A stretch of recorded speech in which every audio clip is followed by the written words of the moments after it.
So for cross-section A, we're going to do an interpretation of the geology that you see in this particular area. And keep in mind, this is a cross-section, what you're looking at, down through the earth. Now, it is possible to see a sequence of rocks that look like this in a cliff face. So let's pretend that we're looking up in a cliff face, and here's what we actually see. So what I'm going to do is I'm going to interpret the geology using various different principles and laws that we've done so far in Unit 2. And so I'm going to start down here, and I'm going to say sandstone is deposited horizontally. Now we know that these layers, so shale next, limestone next, sandstone next, and shale next, we can tell that all 5 of these layers, they're not horizontal. The law of original horizontality would say that they were deposited originally horizontal. So because they're not, they moved at a later time. So for number 6, I'm going to call it tilting or folding.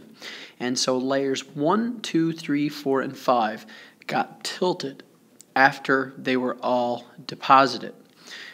Number 7 I'm going to put here, and number 7 is this squiggly line that goes the whole way across the cross section. A squiggly line typically means weathering and erosion, which signals an unconformity. So we don't know how far upwards number 1, 2, 3, 4, and 5 went. We know that the top got weathered and eroded away, and so there's time missing from the geologic record, and we simply don't know what time. How much time? We know that this is an angular unconformity because the layer above the squiggle line is flat and the layers below the squiggle line are at an angle to it. The next thing we're going to go with is the conglomerate got deposited horizontally. And finally, we're going to go with our last step, which is number 9, surface erosion. So, I'm next going to move down, and we're going to do another cross-section. So, in this diagram, we're not going to start right at the edge right here where you see sandstone. It looks like it's at the bottom of the diagram, but if you follow the sandstone up, you'll see that there's something under it. So it's this one right here. So number 1, shale deposited horizontally. Number 2, sandstone deposited horizontally. Number 3, shale deposited horizontally.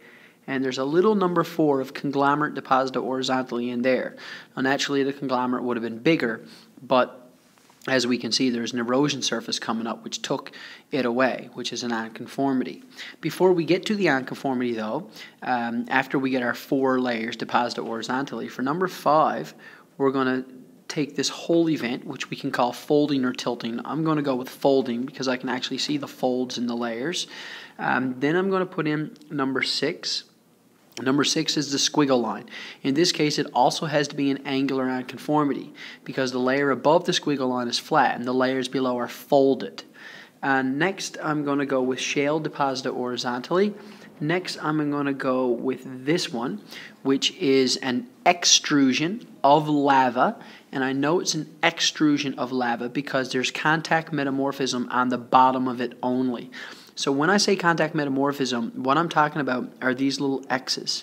And what that means is that the lava was so hot that the rocks that it touched got metamorphosed or baked. Once the lava comes out onto the surface, you can't get any X's on top because remember, at this particular time, that layer was not there. So if you were sitting here, you were on top of a lava flow. Not a really good place to be.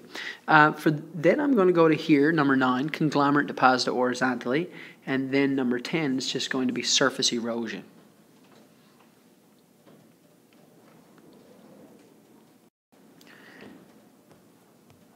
Moving on to one more, and so as you can see, as we go through here, they're getting more and more complex. So in this particular diagram, we have shale deposited horizontally. So down here, we're going to go shale deposited horizontally, sandstone deposited horizontally, conglomerate deposited horizontally, shale deposited horizontally. Then they all got tilted. Number 5. Next, we're going to put in this fault that runs all the way up through here. This is a fault, meaning that the rocks broke. And I know that the fault came after all 4 layers because all 4 layers are cut by the fault. and that is the principle of cross-cutting relations. Right here we have a squiggle line, number 7. That's an unconformity, and the type is angular because the layer above is flat and the ones below are at an angle. Then we're going to go with the layer of sandstone being deposited horizontally. Then we have another squiggle line, and it's also an unconformity, but this time the unconformity is a disconformity because the layer above is flat, the layer below is flat, and both types are sedimentary rocks. Then we're going to go with shale deposited horizontally. Then, this is new, we're going to go up to here, limestone deposited horizontally, and then we're going to go back to here. Now, why we went 10, up to 11, back to 12, is because when I look at 12, I know that it's a magma intrusion. It is not a lava extrusion. How I know it's a magma intrusion is because there's contact metamorphism on the top and on the bottom, which means the bottom layer and the top layer had to be there in order to get metamorphosed or baked. Then we go to the last step, which is number 12, which is surface erosion.